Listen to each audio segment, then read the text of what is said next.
안녕하세요. 닥쳐라 정치입니다.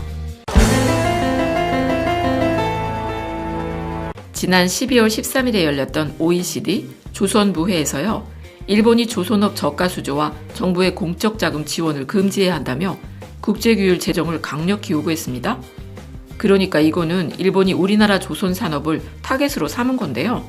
사실 지금 일본 조선산업이 이렇게 침체되어 있는 건 국가 보조금 문제가 아니고 실은 기술 문제죠.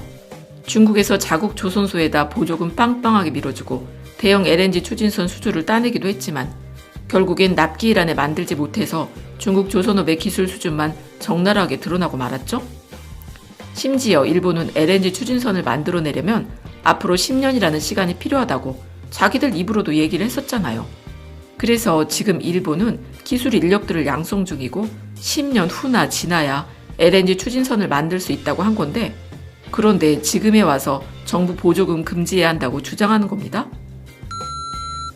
게다가 지금요, 조선산업에 보조금을 제일 많이 주는 나라가 중국인데요. 중국에서는 또 OECD 조선부회에 참석하지 않기 때문에 그 자리에서 국제규율을 제정한다고 해도요, 중국을 견제할 수 있는 실효성이 없다는 것이죠. 그러니까 한마디로 말해서 일본이란 나라는 중국한테는 찍소리도 못하면서 엄한 우리나라만 붙들고 늘어지는 셈이라는 겁니다. 참고로 우리나라 정부는 실효성 있는 규정 제정을 위해선 엄청난 정부 보조금을 투입하고 있는 중국이 반드시 동참해야 한다는 전제 조건을 내걸었다고 하니까 이거는 정말 현명한 선택 아니겠습니까? 일본이 그렇게 주장을 한다면 논의해 볼 수는 있지만 중국이 테이블에 앉아야 실효성이 있으니 중국을 협상 테이블로 데리고 오라는 말인데 일본이 무슨 수로 중국을 테이블에 앉히겠냐는 겁니다. 그리고 또 일본은 지난 17일 국토교통성을 통해서 한국만 저가 수출 규제 등에 대해 강력히 반대했다라면서 각국의 설득에도 일절 타협의 자세를 보이지 않는다고 밝히며 지금 혼자서 부글부글 끓고 있는 것 같은데 아니 입은 삐뚤어졌어도 말은 바로 해야 하는 것 아닙니까? 우리 정부가 협상을 안 한다는 게 아니라 중국이랑 같이 논의를 해야만 실효성이 있다는 아주 지극히 현실적인 얘기를 하고 있는 거잖아. 중국이란 나라가 자국 조선산업에 엄청난 정부 지원금을 퍼주고 있는데 중국을 빼면은 하나마나라는 거니까 그게 왜 우리 탓이냐는 것이죠. 참고로 예전 방송에서요. 유엔 산하의 국제회사기구 IMO에서요.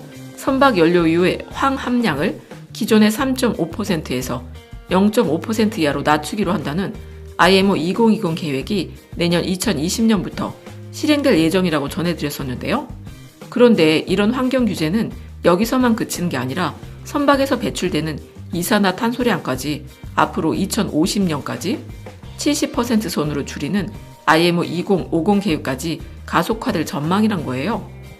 그러니까 이런 상황에 대비해 선박회사들 입장엔 세 가지 방법을 선택해야만 하는데 그 세 가지 방법이 뭐냐면 첫 번째, 석유 연료를 저유황 연료인 ISFO로 바꿔 사용한다.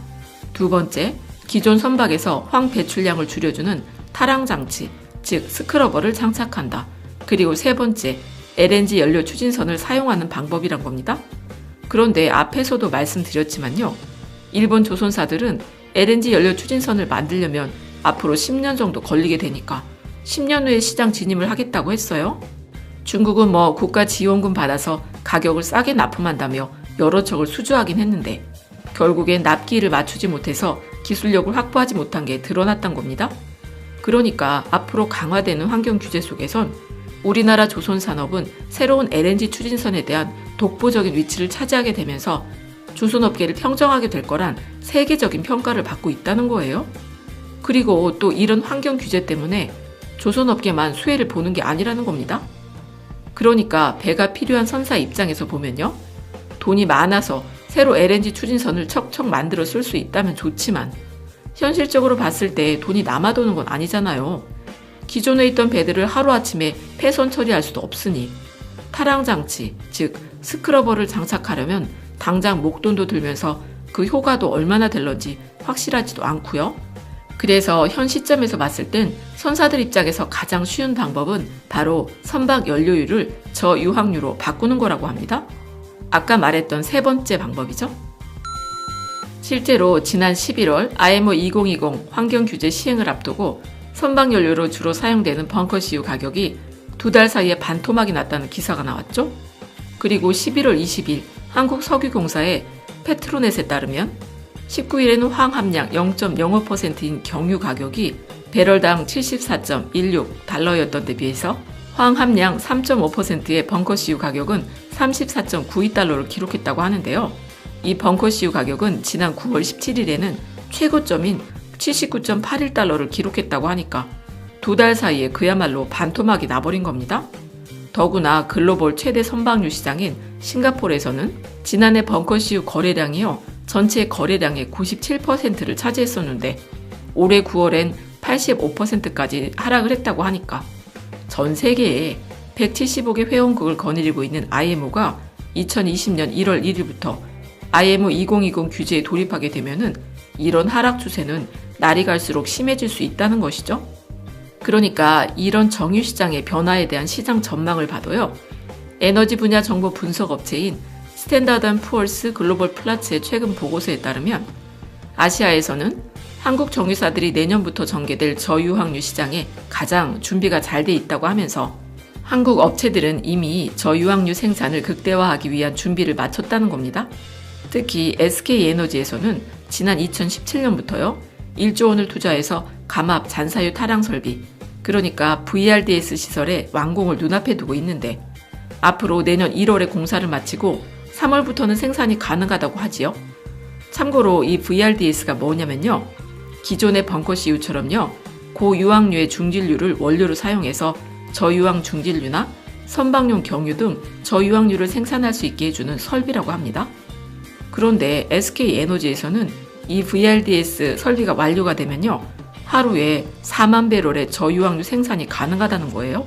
그리고 또 현대오일뱅커에서는 지난달 국내 정유업계 중에서 가장 먼저 저유황유 생산 설비를 만들었다고 하는데 하루 최대 5만 배럴의 초저유황유 선박 연료를 제조할 수 있다고 하네요.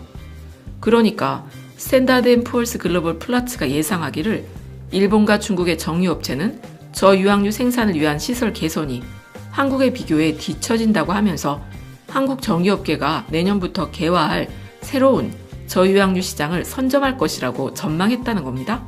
그리고 정유라는 게 원유를 가공하는 거 아닙니까? 그러니까 원유 형태에 가까운 벙커CU보다는 좀 더 정제된 형태인 선박용 경유나 저유황유가 정유업체 입장에서는 당연히 부가가치가 높고요. 게다가 우리나라의 정유사들은 타량 설비를 모두 갖추고 있고 고부가가치 제품을 만들어내는 고도화 설비율도 다른 나라보다는 높아서 이번 정유시장 개편이 우리나라 입장에서는 시장을 선점하고 선도할 수 있는 아주 좋은 기회라는 것이죠. 실제로 기름 한 방울 나지 않는 우리나라가요, 세계 정유시장에 대한 점유 비율이 4% 정도에 달하고 있어요. 물론 에게 4%면 너무 낮은 거 아니야? 하실 수도 있지만 2018년 기준으로 봤을 때 우리나라가 가장 많이 수입한 품목이 석유와 석탄 제품인데요.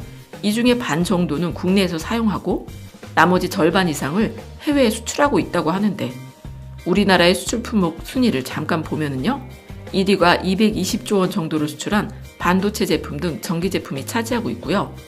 2위는 92조 원 정도의 기계 컴퓨터 분야, 3위가 73조 원의 자동차와 관련 제품, 그리고 그 뒤를 이어서 4위가 바로 57조 원어치를 수출한 석유와 석탄 제품이 차지하고 있다는 겁니다. 우리나라야 뭐 원유나 석탄을 수출할 일은 없으니까 원유를 수입해와서 가공에 대파는 정유 부분 금액이 우리나라 전체 수출 품목 중 4위를 기록할 정도로 큰 비중을 차지한다는 것이죠. 그런데 일본은 전 세계 석유 사용량 4위를 기록할 정도로 석유 사용량이 높은데요. 일본도 우리나라랑 똑같이 거의 다 전량을 수입에 의존하지 않겠습니까? 그런데 이번에 아베가 우리나라를 향해서 경제 보복을 가할 때 그에 대한 상응 조치로 우리가 수출 금지를 생각할 수 있는 1순위 품목이 바로 반도체였고, 그리고 생각지도 못하게 난방용 경유도 우선순위였었죠. 그만큼 일본이 우리나라에 대한 에너지 의존도가 높다는 건데요.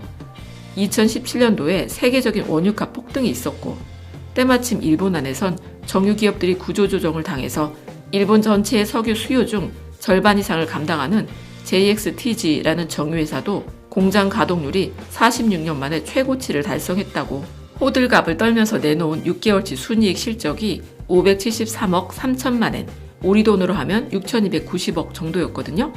그러니까 이게 뭐냐면요. 같은 기간에 국내 정유사 실적을 보시면 일본과 우리나라가 정유 능력에 얼마나 큰 차이를 가지고 있는지 확연하게 느끼실 수 있을 것 같은데요.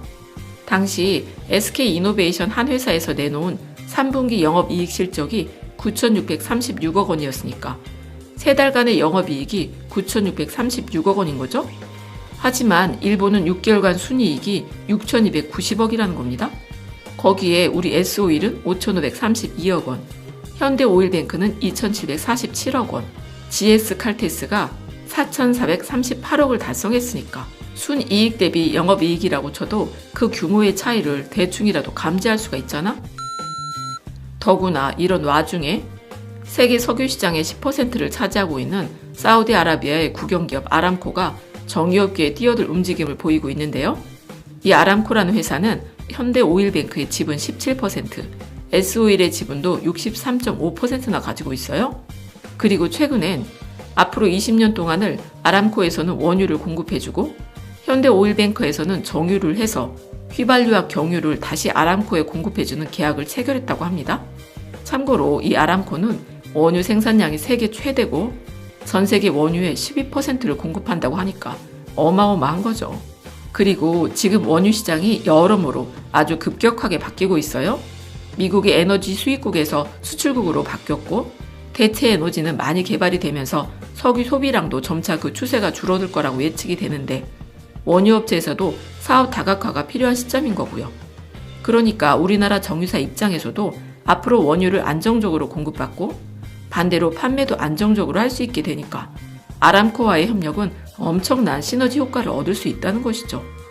그래서 문재인 정부도 아랍에미레이트를 순방하면서 에너지 관련 MOU를 2018년에 벌써 여러 개 체결하지 않았습니까? 그렇게 개별 기업들이 해결하지 못하는 여러 가지 경제 여건을 문재인 정부가 앞장서서 만들어주면은 기업들은 또 그런 상황을 바탕으로 해서요, 개별 성과들을 내고 있는 것 아니겠습니까? 어쨌든 이렇게 정부가 나서서 수주를 따줄 수는 없지만 해외에서 기업하기 좋은 환경을 만들어주는 게 최고의 외교라고 저는 생각이 되네요. 그럼 끝까지 들어주셔서 감사드리고 좋은 의견을 댓글로 많이 남겨주세요. 감사합니다.